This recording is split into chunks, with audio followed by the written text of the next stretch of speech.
Hey, seventh graders, how you doing today? Checking in with you real quick here. Hey, got a quick announcement for you. I wish I could have made this one in person, but unfortunately I can't.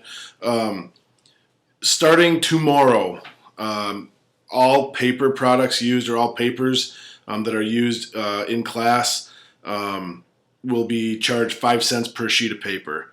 All right. Apparently budgets are tight, and we got to raise money somehow to pay for this. So yeah, basically, if you use a sheet of paper for an assignment or whatever, you're gonna have to pay 5 cents per sheet. So I would start having some cash on hand. I can tell you right now, our next test, based on with what we do and whatnot, I've got a 10-page test basically. So I mean that's going to be 50 cents right there just to take the test. And I know in science and some of the stuff you do in literacy, I know there's going to be some paperwork coming down the pipe. So just giving you a heads up about that. So yeah, oh man, I know it's going to get expensive, right? I'm kidding. Why would I bring that? What Rude? What the heck? What are you doing? Why would you do that to us? No, there's nothing coming down the pipe about paper. But obviously, I'm assuming you're probably freaking out a little bit, saying, what?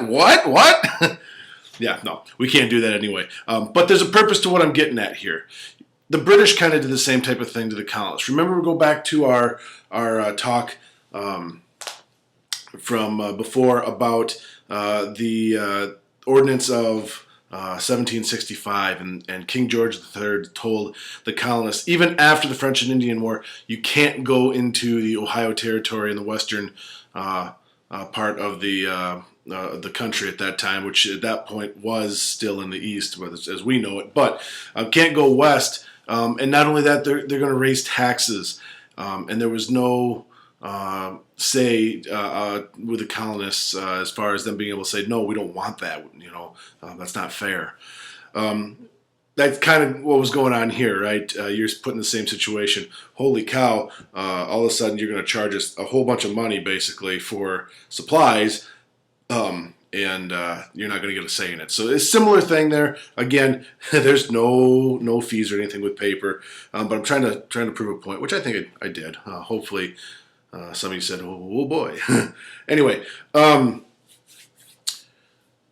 like I said, what if you were told this for real? Would you be upset? Most certainly, undoubtedly, absolutely, yes. Every one of you would be upset. For many different reasons. I'd be upset for you. It wouldn't be a good situation. But let's stop and think about this for a second, and let's think about this from the aspect of what was King George thinking. Why would he do this? Just increase taxes without giving his people a chance to have a thought here. Well, what are taxes used for? Is that just somebody saying, "Hey, let's take away money from the people so I can have it"? No. So take 20 seconds here with your partner and see if you can come up with 3 or 4 things that we use tax money for. Go ahead right now. I'll wait.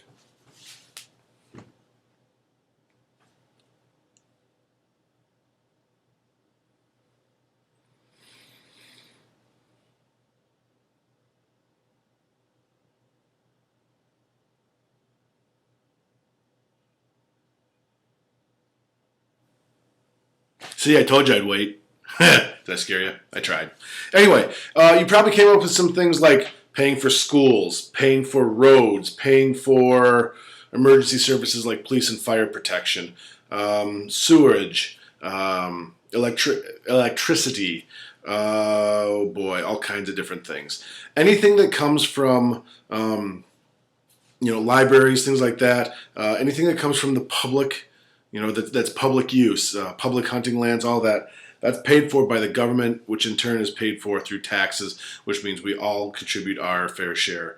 We've talked about the potential of a new school. That would certainly be something that would come from tax money. All right. So King George III is looking at this and saying, well, we had this expensive war. Somebody needs to pay for it.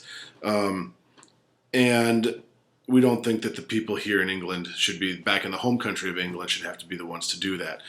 Therefore, he thinks the colonists should be the ones that have to do this. Obviously, the colonists don't like that. No one likes having a big thing like that sprung on them at the last second, especially with no warning and no say and being able to say, well, wait a second, why are you doing this to us? We didn't even get a chance to talk about this. What you're going to be doing today is in relation to exactly this. King George III, obviously, and I said 1865, is actually 1763 was the proclamation that was made. What's going to happen here today, you're going to start on a project about not just that act or that proclamation, but a whole bunch of acts, as we call them, or laws that King George put in place, most of which either restricted the freedoms of the colonists or increased the taxes on the colonists. This is going to be kind of our intro into it, and then later on this week we're going to actually really dive into what some of them are actually saying. Okay,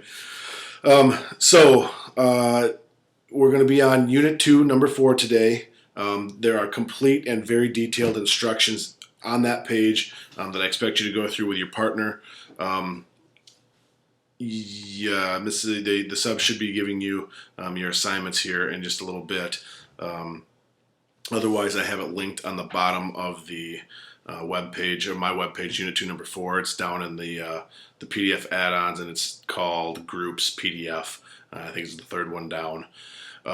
You'll find that there, and that'll also have your assignments for which proclamation you're going to do. There will only be one group doing each proclamation, except for maybe second block, because I think that's a little bit bigger group. I have to have a...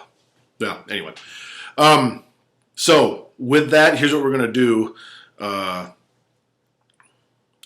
just want to give you some quick guidelines so you understand what's going on here. You're going to see in here that you're going to be allowed to have 2 sheets of paper, and that's 2 sheets, period, that get provided from me. If you want to go home or you want to bring in your own poster board, your own paper, whatever, that's up to you, but you only get 2 sheets of paper from me. All right, and I don't care if that's computer paper or if that is construction paper. The sub will help pass that out. Make sure you talk to that person before you just go diving into my box of paper, which is in the closet on the TV stand. You'll find it in there. Also, regarding the word restriction, I am hard and steadfast on no more than 35 words on your poster. I don't want a huge poster in which you try to write out all these different things to tell me.